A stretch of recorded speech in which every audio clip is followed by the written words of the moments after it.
In every aspect of education, we are always after what will happen to our students in the future. And it also depends on the context on how they see life as they grow, how they see life around. Now, for the new generation, let us face that there are new contexts, there are new concepts. So we have here for ways of being, ways of doing, ways of working, ways of living together, and ways of knowing and doing. Now, let us identify the characteristics how the members of the new generation treat each aspect. For the ways of being, it is important for these learners to be expressive. Self expression and self actualization are really the main purpose of their existence. Personalization and choice. So it's important they are happy on what they are doing and they always give their best so that they can actually provide what their personality tells about their actions. For the ways of doing, the content creation and self-publishing, personal, local, global, physical, or virtual. And they want to receive immediate feedback and vice versa. They always proceed to providing immediate feedback to everything they notice around. Okay? So for ways of doing, it's just like these individuals nowadays would like to really be known or recognized. Their works should always be recognized. So the reason why we have some students who get engaged into different blogs, they have their own sites, they have their own writing sites and video sites like in YouTube. And then the ways of working, what are their attitudes when it comes to the working environment? They have to be innovative. They always have entrepreneurial mindset. So what you notice nowadays, even these teenagers are into entrepreneurship, especially so that they are engaged into online businesses or online activities. Many jobs in a lifetime. They would like to experience everything. They are not into thinking of only one specific job ahead. But as early at an early age as they are now, they would like to really experience different jobs, different tasks. Because for them, the more experience that you got, the more wise a person that you will become unknown or jobs, tools, and problems. So they have to discover on these ones. So we all know that the jobs that we have now were not that in the scene before. So we are really into innovation along with our new generation. Now with the ways of living together, they are into social networking.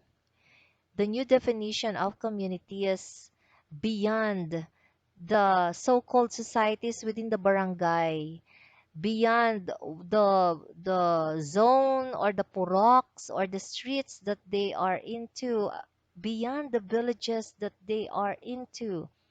The definition of communities nowadays are more not only on the personal setting, the local or global spaces, but this is called by the different interests that they have. The reason why sometimes in Facebook they have these different groups. If you're interested in plants, you have your group in plants. If you're a fanatics of certain Korean, American or artists, then you have your own group that you can meet different people of the same interest.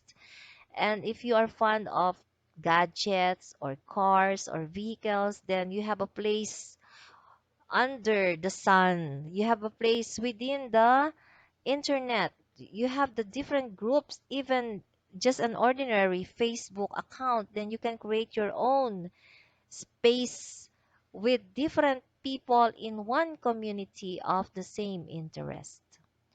Ways of knowing and doing, just in time versus just in case learning. Okay, so they are always ready. Multimedia, including interactive formats. So upgraded because they are not into mere printed audio, but they experiment nowadays. They can even create their own films. Vast amounts of information to be filtered and curated. They can even upgrade their literary appreciation because they can even have their other formats and showing their creativity. They can experiment how they could be able to explore on other possibilities of presenting those literary works. Data analysis and visualization and collective intelligence. So they are into exploration of different sites, researching for other options, and then collect together and then create their own. So these are the characteristics now of how new generation, the members of the new generation think.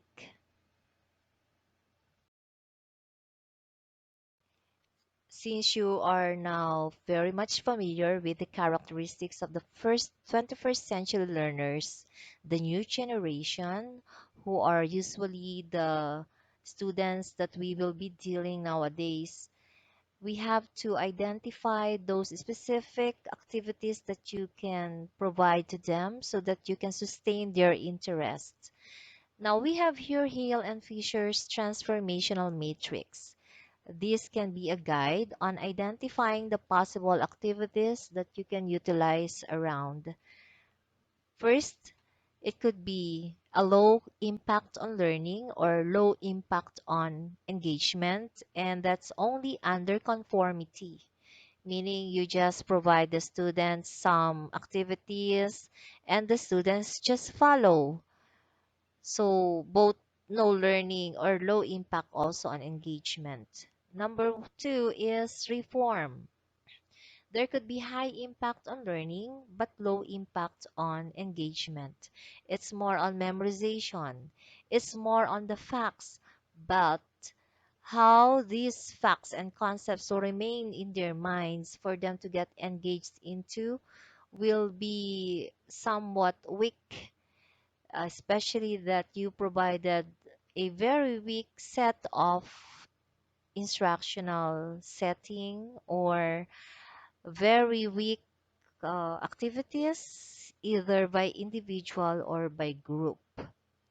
Next, we have the outform, characterized by low impact on learning, high impact on engagement. So this also happens in some classroom nowadays that teachers are providing so much activities to the students, so much engagement on the individual or group activities. But at the end, when they evaluated, there is low impact on learning. So there is no balance between the how it is learned, how the lesson was learned, to the amount of learning or the topics that should be learned by our learners.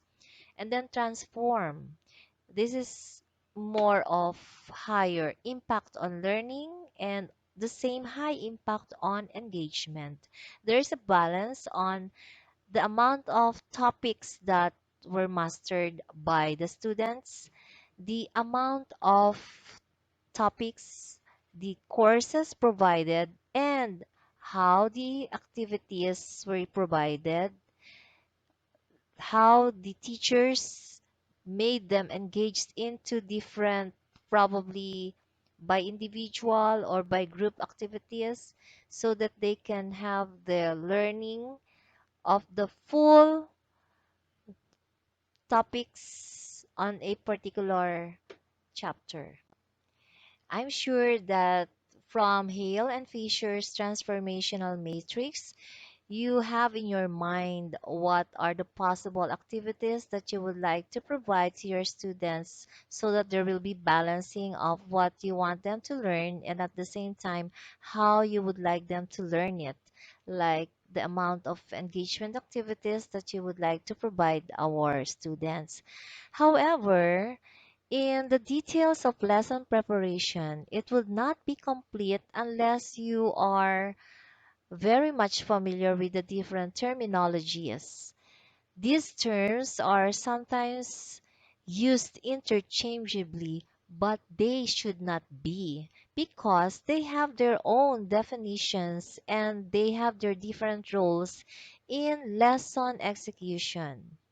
So, what are those? First, we have approach. When you say approach, it's the application of foundational theories. So, you have to be with adept background of the different foundational educational theories like constructivism, behavioralism, learning by doing, and so on, among others. So, should you decide to what theories you believe in, you really have to dig on the approach and then identify also if it is applicable to the kind of learners that you have and the topics also that you will be presenting, and then followed by the methods. When you say methods, it's a step-by-step procedure on how one carries out the approach. Once you identify your theory, then decide on the step-by-step procedure. How are you going to present it? Is it first identifying the concepts? The concepts will be presented first, and then you will provide example, and then you will ask the students to provide their own based on the concept. That will be deductive method. Starting from the general to is specific. That's deductive method. But should you decide as a teacher to start with examples, you start with the little details, and then later on, students will be able to arrive at the concepts on their own, and then you will present at the end the whole definitions, and then later on, students will be able to provide you of the whole concepts on their own. Later, you will supply it to complete the steps, so that will be inductive method. Take note, that's inductive method from simple to general. Next is the strategies. When you say strategies, it means to execute. So if you decide to have it by groupings, then that will be cooperative learning. Should you decide it to be individual through activity sheets, or you want it to be a task-based, it depends to you as long as you can get your students get engaged into the classroom with other members of the class, then that would be possible for you to identify what is fitting or appropriate to your learners. And then the techniques, meaning simplifying ways. So it's making your job as a teacher to facilitate the learning easily, like how do you ask questions? How do you facilitate the recitation? How do you get the students engaged into throwing of questions to one another? Will it be also by peer, by triad, by individual? Even the simple passing of paper, we also use techniques here. So, approach, methods, strategies, and techniques are important terms that always go together, but they should not be used interchangeably. For the continuation of our discussion on the pedagogical approaches on across disciplines, you can check on the next video for the continuation. For the presentation of the next part, click on the next video for part 3.